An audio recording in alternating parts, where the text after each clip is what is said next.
In this video, let's create this abstract pattern in Inkscape. First of all, open Inkscape and go to the layers and objects. Now let's create a rectangle and give it a dark color.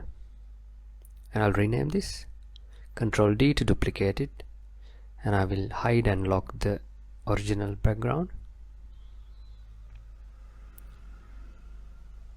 Now go to extensions, render, and render a polar grid.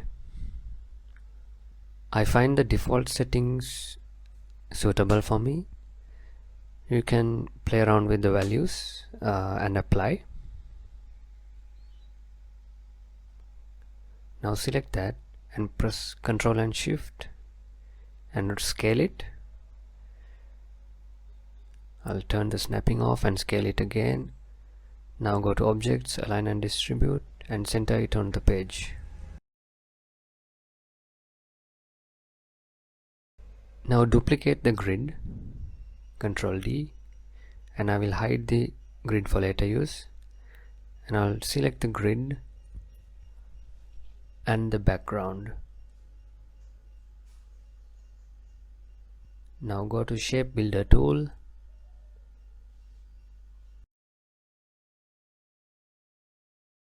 click and drag to get those shapes. I will get the alternating lines like this and press enter. Now go to Path and Union and change its color and shift click to remove its stroke.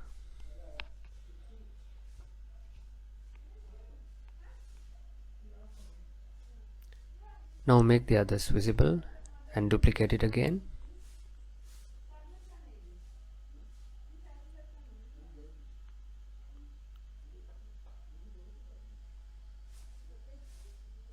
Now select the grid and the background again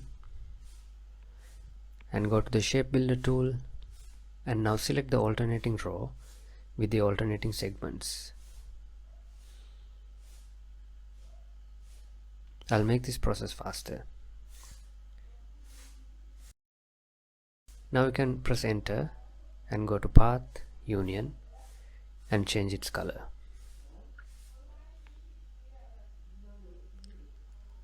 Let's make the other objects visible. Select and shift click to remove the strokes if you have any.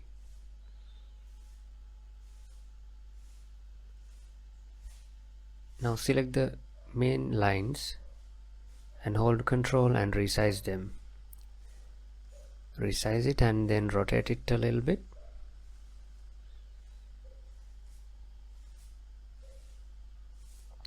Now select the ellipse tool and hold Ctrl and Shift and create a perfect circle. Align it on the page. Now move it slightly towards the right and scale it. Let's change its color. Let's create the shadow. Give it a black color and reduce the opacity and bring the circle to the front. Now let's give a shiny effect for the circle. Duplicate it, Ctrl D. Now give it a white color and increase its blur. Make it slightly towards the right. Duplicate the original circle again and send it backwards. Now go to Object, Mask, and Set Mask. You can see we have this pattern. Now give it a slightly lighter color. Now you can export this, and that's how you create this in Inkscape. Hope you learned something new.